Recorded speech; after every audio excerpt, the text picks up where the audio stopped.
Bonjour, merci beaucoup d'avoir accepté aujourd'hui de participer au Somnolive, donc en direct du Congrès du sommeil.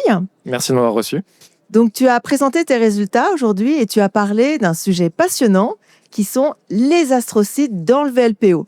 Alors déjà, est-ce que tu pourrais nous dire un petit peu plus pourquoi le VLPO, quel est son rôle et qu'est-ce que sont les astrocytes? Bien sûr, avec plaisir. Alors, d'abord, on s'intéresse au VLPO parce que c'est une région qui est vraiment clé dans la régulation du sommeil. C'est-à-dire qu'on sait qu'elle est impliquée dans le maintien du sommeil lent particulièrement, parmi les différentes phases de sommeil, mais de nombreux articles montrent également un lien avec le sommeil paradoxal. Donc vraiment, on s'aperçoit que c'est une structure extrêmement importante pour toutes les personnes présentes dans ce congrès en réalité. Pourquoi les astrocytes maintenant? Parce qu'effectivement, en neurosciences, on a tendance à se focaliser sur les neurones. Tout simplement parce que c'est des cellules qui assurent un très grand nombre de fonctions et qu'aujourd'hui on a un modèle qui est de plus en plus utilisé, qui est le modèle de la synapse tripartite, dans lequel les astrocytes sont, de même que les deux neurones impliqués dans la transmission du message, sont vraiment une partie intégrante de cette neurotransmission. Donc on sait aujourd'hui que c'est quelque chose qu'il faut qu'on prenne en compte, quelles que soient les fonctions qu'on étudie. Et du coup, comment tu les étudies, ces astrocytes? Alors, on a plusieurs techniques. On a des études morphologiques, on a des études fonctionnelles, toutes sortes de choses.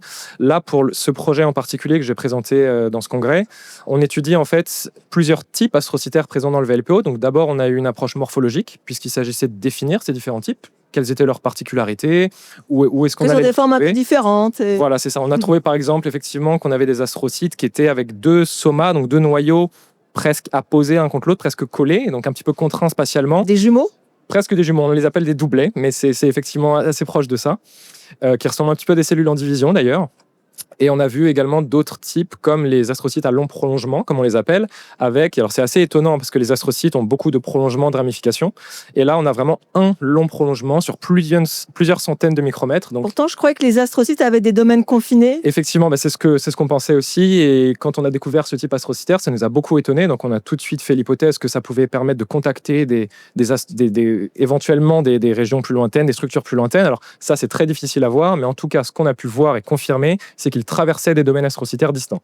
Donc, on a pour la première fois en tout cas au laboratoire la preuve que ces domaines astrocytaires sont peut-être pas si distincts les uns des autres. Et c'est vraiment localisé au VLPO? Absolument, c'est vraiment spécifique au VLPO. On les trouve donc dans cette région impliquée dans la régulation du sommeil et pas ailleurs, ou alors très peu. On a pu observer éventuellement un long prolongement dans ce qu'on appelle l'extended VLPO par exemple. Mais globalement, on voit vraiment une différence très très forte entre même le reste de l'hypothalamus et le VLPO. Est-ce qu'il y aurait une hypothèse qui pourrait expliquer le fait pourquoi il y en est dans le VLPO et pas ailleurs? Alors, on pense, ça demanderait à être testé évidemment, etc. Mais on pense que c'est parce que dans le VLPO, il y avait une pression évolutive un petit peu plus forte, en fait, du fait du caractère vraiment vital, crucial du sommeil. Et en fait, ces astrocytes à long prolongement, ce que je n'ai pas précisé, c'est qu'on en a observé déjà chez les hominidés, donc chez les humains, mais pas seulement.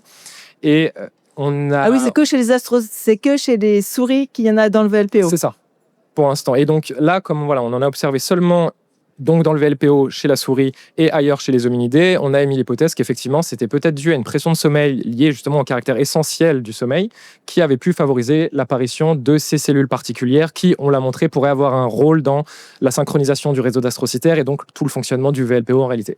Ah, génial. Donc, le réseau des astrocytes fonctionnerait beaucoup mieux dans le VLPO pour permettre des transitions plus rapides. Exactement. Et on a pu le comparer, par exemple, à d'autres régions, comme l'hippocampe, le cortex, etc. On n'a pas du tout retrouvé la même chose, ce qui était étonnant, puisque, par exemple, on a vu qu'on avait des aires actives du réseau astrocytaire plus grandes dans d'autres régions que dans le VLPO, et pourtant la distance maximale entre les astrocytes connectés est plus importante dans le VLPO. Donc on suppose que ces cellules pourraient avoir un rôle justement dans cette fonction-ci, et que donc ça pourrait ouvrir ensuite des avenues, donc des études sur le sommeil qui sont encore inédites.